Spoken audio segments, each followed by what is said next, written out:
India, digital India, हम गाय पे चर्चा कर रहे हैं, हम चाय पे चर्चा। आप हमारा भविष्य बनाइए, बच्चों का भविष्य हम खुद बना लेंगे। तो तरक्की का तो कोई स्कोप ही नहीं दिखता। जैसी सरकार की सोच है लोगों के लिए, वैसी लोगों की सोच बन गई है कि भैया सरकारी नौकरी में कुछ काम नहीं करना। कल को तो आप ये कहोगे, मैं बता रहा हूँ ना, कल को आप कहोगे सारे ऑफिसर्स को भी 10,000 में काम करना है तो करो, नहीं तो मत करो। और आप हमारे साथ आइए और इस बेरोजगारी को मिटा के रहेंगे। नमस्कार, मैं अभिनय आप सबका इस पावन देश भारत में स्वागत करता हूं। और अभी जो आप ये स्माइल देख रहे हैं, ये बहुत जल्दी गुस्से में कन्वर्ट होने वाली है। आज जब मैं कार से उतरा तो मैंने देखा कि एक बहुत स्मार्ट सी पर्सनैलिटी, बंदा हाथ में कागज लिए हुए साइकिल से उतरता। मैंने उससे पूछा कि भाई आप पोस्टमैन हो क्या? मेरे को सीधे एक ही बात समझ में आई, उसके हाथ में कागज थे कि आप पोस्टमैन हो। वो मेरे को कहता है कि पोस्टमैन हूँ, तेरे को क्या इससे? मैंने उसको बहुत प्यार से पूछा, मैंने कहा भाई साहब सॉरी अगर आपको बुरा लगा, लेकिन मैं जानना चाहता हूँ कि आप पोस्टमैन है? उसने मुझे बताया हाँ मैं पोस्टमैन हूँ। और मैंने उसको पूछा कि तुम्हारे गुस्से की वजह क्या है? तो वो मुझे बोलता है कि भाई साहब मैं 4 साल इंजीनियरिंग करने के बाद, खराब करने के बाद आज ये नौकरी पा पाया हूँ। सच में मुझे इस बात से इतना हाथ लगा। हम जिस देश में डिजिटल इंडिया इतने दिनों से गा रहे हैं कि भाई हमारा देश डिजिटल इंडिया हो गया, उस डिजिटल इंडिया जैसे देश में इंजीनियर्स मारा फिर रहा है। हम गाय पे चर्चा कर रहे हैं, हम चाय पे चर्चा कर रहे हैं, बेरोजगारी पे कोई चर्चा नहीं कर रहा।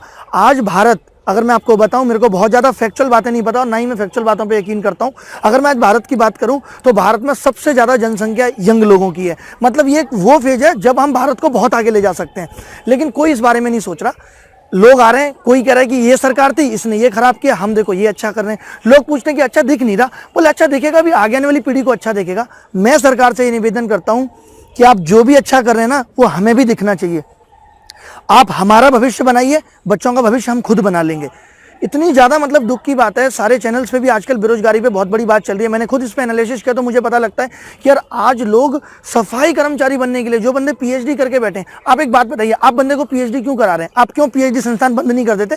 क्यों आप बीटेक के हर रोज नए नए कॉलेज खोलते जा रहे हैं? आप ये कॉलेज बंद क्यों नहीं कर देते? क्यों सरकार एफिलिएशन दे रही है नए नए कॉलेज को, ताकि बंदा 8 लाख अपने खराब करे और 4 साल अपनी खराब करे, उसके बाद नौकरी के लिए घूमे? अगर उस बंदे को पोस्टमैन की ही नौकरी करनी है, अगर उस बंदे को एमटीएस की नौकरी करनी है, जो कि वो 10th के बाद भी कर सकता है, तो आप उसको ग्रेजुएट बना क्यों रहे हो? ग्रेजुएट बनाने के फायदे क्या है? बस भारत में हर बंदा ग्रेजुएट होता चला जा रहा है, ग्रेजुएट होता चला जा रहा है। और लोग कह रहे हैं बेरोजगारी नहीं। बेरोजगारी किस तरीके से आएगी? एक बात बताइए, भारत किस ढंग से काम कर रहा है? अगर हम देखें सरकार किस ढंग से काम कर रही है, आपको लगता है बंदों की जरूरत नहीं है? आपने आधार कार्ड वाला कॉन्सेप्ट चलाया, कितने झमेले हुए। आप जो भी कॉन्सेप्ट चलाते हैं उसको सही तरीके से लागू नहीं कर पाते। क्यों नहीं कर पाते? क्योंकि आपके पास अच्छे बंदों की टीम नहीं है। आप नई टीम को रिक्रूट करना नहीं चाहते। आपको मैं बता दूं, गवर्नमेंट की कोई भी कंपनी कंप्यूटर साइंस के इंजीनियर्स को हायर नहीं करती। खुद आईईएस में भी कंप्यूटर साइंस ब्रांच नहीं है। अगर आप कंप्यूटर साइंस ब्रांच के इंजीनियर्स को हायर ही नहीं करते और दूसरे देश की कंपनियां आती हैं, माइक्रोसॉफ्ट आती है, गूगल आती है, हमारे इंजीनियर्स को 1-1 करोड़ के पैकेज में उठा के ले जाती है, बंदा जाएगा? हमारी भारत सरकार क्यों उनको करोड़ों का पैकेज नहीं दे सकती? अगर वो काम करना जानते हैं, उनके अंदर अगर क्षमता है, तो आप उनसे काम क्यों नहीं लेना जानते? गांधी जी ने भी कहा था कि एक डिसेंट्रलाइजेशन सिस्टम होगा, भाई नीचे तक एक हायरार्की होगी। अब लेकिन सारे लोग टॉप लोग ही काम कर रहे हैं, कोई हायरार्की नहीं है देश के अंदर। अब तो ये नया सिस्टम चल गया कि पिछले साल से आपने देखा होगा 3 साल से वैकेंसी नहीं आ रही, ना एसएससी में वैकेंसी आ रही है, ना बैंक पीओ में वैकेंसी आ रही। क्यों नहीं आ रही? क्योंकि अब सरकार कॉन्ट्रैक्ट बेस पे काम करा रही है, डिक्टेटरशिप हो गई है। तो आप 10-10 हज़ार में बंदों को इसलिए कॉन्ट्रैक्ट पे रख ले रहे हो, उनको जॉब छूटने की धमकी भी आप दे रहे हो, जिससे वो काम भी 12-12 घंटे कर रहे हैं। कल को तो आप सिविल सर्वेंट को भी यही कहोगे, भैया 20,000 में काम करना है तो करो, नहीं तो मत जाओ। आदमी जाएगा कहाँ? टमाटर की महंगाई इस हालत तक पहुंच गई कि आज 50 रुपए किलो टमाटर है। और आज खुद मैंने मोदी जी का भाषण सुना, उसमें उन्होंने कहा कि भाई पकौड़े बेचने वाला भी बेरोजगार है। ये किस इंसान का मन नहीं होता? कौन बच्चा ये चाहेगा कि मेरा बाप रोड पे पकौड़े बेचे? अगर वो पकौड़े बेचना चाहेगा तो वो ये चाहेगा कि भाई मेरी भी पकौड़े की एक स्टैंडर्ड दुकान हो और मैं वहां तक पहुंचूं। तरक्की का तो कोई स्कोप ही नहीं दिखता। हर इंसान चाहता है कि भाई उसकी नौकरी लगे, उसका बच्चा कमाए, उसके पास एक बाइक हो, बाइक के बाद आदमी सोचता है गाड़ी हो। क्या सिर्फ हम लोगों का अधिकार रह गया? हमने पैसा कमा लिया। कितने लोग अच्छा कर पा रहे हैं? मुझे आप बताओ, मेरे गांव में कितने लोगों ने अच्छा कर लिया? एक बंदा अच्छा कर गया, उसने कार ले ली, गाड़ी ले ली, तो क्या गांव सफल हो गया? इसके बारे में तो कोई नहीं सोच रहा। मतलब हम ये चाह रहे हैं कि सब कुछ हमारे देश में मोनोपोली हो गई है कि भैया एक राज्य में एक ही बंदा है, वही सब कुछ होया जा रहा है, वही सब कुछ हुआ जा रहा है, क्योंकि उसके पास यूनिक कंटेंट था। जनता थोड़ी सी बेवकूफ है, सरकार ने इसे महाबेवकूफ समझ लिया है कि कुछ भी करो कोई फर्क ही नहीं पड़ रहा। मतलब बेरोजगारी पे जब बात करने की बात आई तो मोदी साहब ने ये कह दिया कि भाई आप पकौड़े बेचने वाला भी बेरोजगारी में काउंट होगा। तो फिर ग्रेजुएशन की जरूरत क्या है पकौड़ी करने के लिए? आप ये तो मुझे बताओ, 12th करने की भी जरूरत क्या है? पकौड़े बनाना तो मैं सिखा रहा हूँ अपने यूट्यूब चैनल पे। एक 10 साल का बच्चा पकौड़े बनाना सीख सकता है। सारे लोग पकौड़े बेचते हैं, हम सब करने की जरूरत क्या है?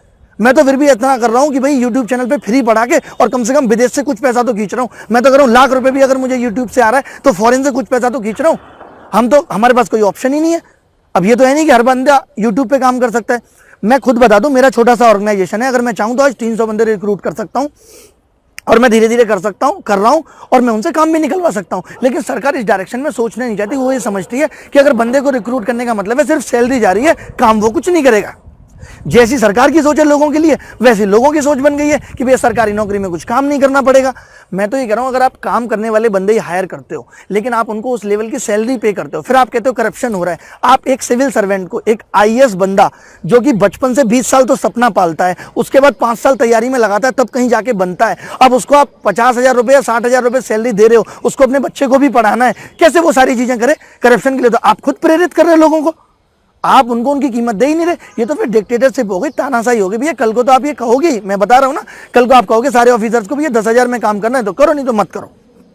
तो ये कोई बात नहीं हुई। आप लोगों को, आप खुद एसएससी में देख लीजिए, ये वीडियो बनाने का एक ये भी पर्पज है कि भाई एसएससी के खिलाफ जो प्रोटेस्ट हो रहा है, पहले तो हम इस प्रोटेस्ट को सफल बनाएंगे, उसके बाद हम एक बेरोजगारी आंदोलन करेंगे। देश के हर कोने से बंदे मैं बुलाऊंगा, खुद मैं ट्रेनें बुक करूंगा उनके लिए, और हम एक बहुत बड़ा आंदोलन करने वाले हैं बेरोजगारी के खिलाफ। क्योंकि सरकार शायद इस तरीके से तो सुनने वाली है नहीं कि भाई सरकार को लगता है कि जैसा चल रहा, आदत पड़ गई लोगों को। अब वैकेंसी 1 साल कम हुई, थोड़ा सा बवाल हुआ, अब दूसरे साल बिल्कुल नहीं, आदत पड़ गई लोगों को। लोग तो अभी भी तैयारी कर रहे हैं। 80 लाख लोग एसएससी की तैयारी करते हैं जिसमें 8,000 को भी नौकरी नहीं मिलती। नौकरी मिल जाए तो उनकी ज्वाइनिंग नहीं होती। मतलब सरकार अब ये 8-8 महीने भी टाल रही है। जैसे कि रिपोर्टर्स भी कह रहे हैं, सब लोग कह रहे हैं कि आप चुनाव का रिजल्ट बहुत जल्दी निकाल देते हैं। हम तो कह रहे हैं सारी चीजें आप जल्दी क्यों नहीं कर सकते? क्योंकि वहां पे आप अपनी सारी एनर्जी लगा देते हैं। वहां पे आप स्कूल विद्यार्थी से लेकर के स्कूल टीचर, सारे सरकारी लोग उसी काम में लग जाते हैं जब चुनाव होता है। आपको पता होगा, इसमें कोई नहीं लग रहा। आपके पास टीम नहीं, तो आप एक टीम बनाओ ना।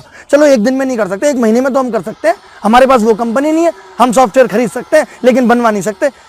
जबकि गवर्नमेंट के बस में तो सब कुछ है ना, गवर्नमेंट चाहे कुछ भी कर सकती है। तो मेरा यही लोगों से निवेदन है, और आप हमारे साथ आइए और इस बेरोजगारी को मिटा के रहेंगे। और ये सब नहीं चलने वाला, बहुत हुआ। गणित तो अपन पढ़ाई रहे हैं और गणित चलता ही रहेगा, लेकिन बाकी बहुत सारी चीजें जो हमें खत्म करनी है। तो चलो मैं विदा लेता हूं, आप मुझे इसी तरीके से सपोर्ट करिए और अपन इसे मिटा के रहेंगे। Bye bye, take care.